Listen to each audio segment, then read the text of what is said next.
The group arrived at the asylum just as the sun was setting.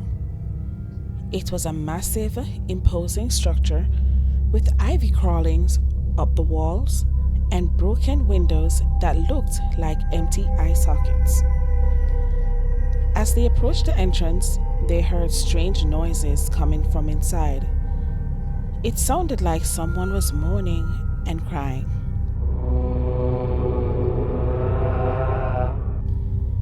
They pushed open the door and stepped inside. The air was thick with dust and the smell of decay. It was dark and they could barely see anything. They turned on their flashlights and began to explore the asylum.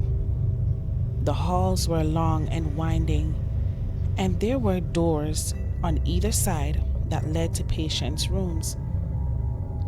The rooms were empty except for a few rusted bed frames and a couple of broken chairs, but the group couldn't shake the feeling that they were being watched.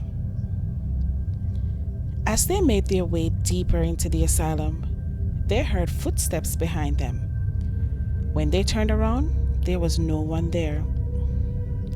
Suddenly, they heard a loud crash from one of the patient rooms. They cautiously approached the room and saw that a window had been shattered. As they were examining the broken window, they heard a voice whispering in the air. It was a child's voice, and it said, "Get out." The group was unnerved, but they continued exploring. They came across a room that was filled with medical equipment and files. As they were looking through the files, they heard footsteps coming from the hallway. They quickly hid behind a nearby cabinet. A figure walked into the room. It was a woman wearing a nurse's uniform. She seemed to be searching for something.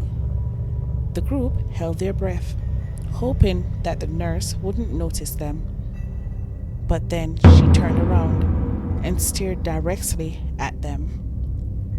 Her eyes were empty and lifeless, and her face was twisted into a grotesque grin. She began to shuffle towards them. Her arms stretched. The group ran as fast as they could, with the nurse hot on their heels. They could hear her moaning and laughing behind them. They ran down a flight of stairs and found themselves in the basement. It was dark and damp, with water dripping from the ceiling. Suddenly, they heard a noise coming from one of the rooms. It sounded like someone was breathing heavily. They cautiously approached the room and looked inside. What they saw made their blood run cold. It was a patient strapped to a bed. He was staring at them with wild, terrified eyes. They tried to free the patient, but the straps were too tight. They promised to come back for him, and then they ran out of the asylum as fast as they could. The group never spoke of their experience again, but they couldn't shake the feeling that they had unleashed something dark and sinister in the asylum. Years later, the group heard that the asylum was being demolished. They went to watch as the building was torn down, hoping that it would put an end to the nightmares that had haunted them for so long. But as they watched the demolition crew, they saw something that made their blood run cold. As the demolition crew tore down the last wall of the asylum, they uncovered a hidden room. It was filled with medical equipment, files, and a strange, eerie energy that the group could feel from a distance. Suddenly, they heard a voice that sounded like the nurse they encountered years ago. She said, You should have listened to me. Now it's too late. The group watched in horror as a ghostly figure appeared in the hidden room. It was the nurse, and she was holding the patient they had seen in the basement. The nurse and the patient disappeared in a burst of light, leaving the group shaken and terrified. They realized that they had only scratched the surface of the horror that lays hidden within the abandoned asylum.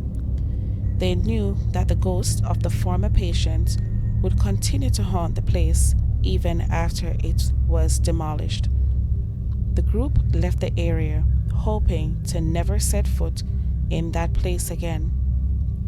But they couldn't forget the feeling of being watched, the sound of footsteps echoing through the halls, and the voices that whispered in their ears.